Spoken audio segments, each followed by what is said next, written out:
बघता युवक म्हणून?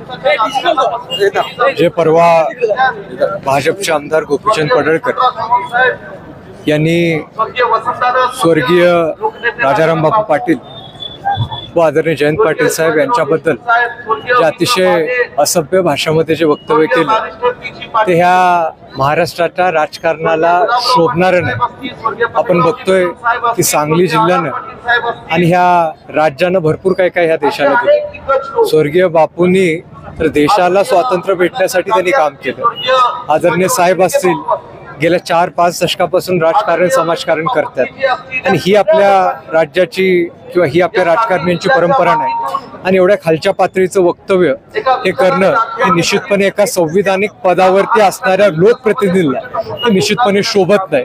आणि म्हणून त्याच्या निषेधार्थी आज या ठिकाणी सांगली जिल्हाच फक्त नाही तर ह्या राज्याच्या कानाकोपऱ्यातून आदरणीय जयंत पाटील साहेबांच्या वरती प्रेम करणारी आणि राष्ट्रवादी काँग्रेस पक्षाची शरदचंद्र पवार गटाची मोठ्या संख्येने लोक या ठिकाणी उपस्थित झाले। दादा, वक्तव्य करून 5 ते 6 दिवस झाले, पण भाजपच्या वरिष्ठांकडून कुठतर त्यांचे कान टोचले जात नाहीत।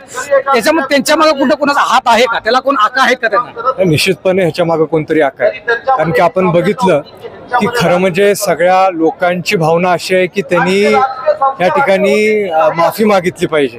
आदरणीय जयंत पाटील साहेब असतील किंवा जे बापूंच्या बद्दल त्यांनी जे वक्तव्य केलं, खरं म्हणजे आपण बघायला गेलं तर कुठेही त्यांनी माफी मागावी असं कुठेही आपल्याला दिसत नाही। आपण माफी मागितली जरी नसेल तरी त्यांना असं कुठतरी त्यांच्या वरिष्ठांनी जर सांगितलं बाबा इथनं पुढे वक्तव्य थांबली पाहिजे, त्याच्यावरती ते समाधान नाहीत का? त्यांनी स्पष्ट सांगितलं मी माफी मागणार नाही, याकडे आपण कसं बघताय? आणि हे वेळोवेळी होतंय, हा विषय फक्त ह्या वेळेचा नाही। आपण बघतोय की गोपीचंद पडळकर यांनी वेळोवेळी पवार साहेब असतील, सुप्रिया ताई असतील, जयंत पाटील साहेब असतील किंवा रोहितदादा पवार असतील यांच्यावरती वेळोवेळी अशा पद्धतीचं वक्तव्य केलंय आणि कुठेतरी हे थांबलं पाहिजे। आपण जर ठाम भूमिका घेतली नाही, जशाचं तसं उत्तर आपण दिलं नाही तर प्रामुख्याने हे वाढत जाणार आहे आणि त्याच्याच अर्थी आजचा हा निषेध मोर्चा या ठिकाणी घडवून आला। दादा, सांगली जिल्हा हा तसा क्रांतिकारकांचा जिल्हा, त्यामुळे आपल्या जिल्ह्याची कुठं नाचक्की होते का राज्यामध्ये?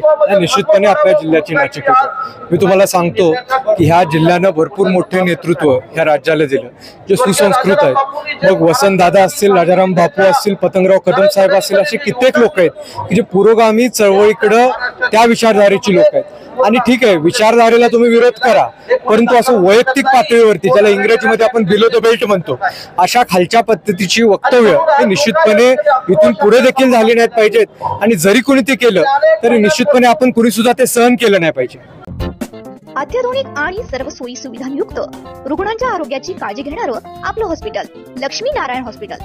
संपर्क 023 42 22 57 75।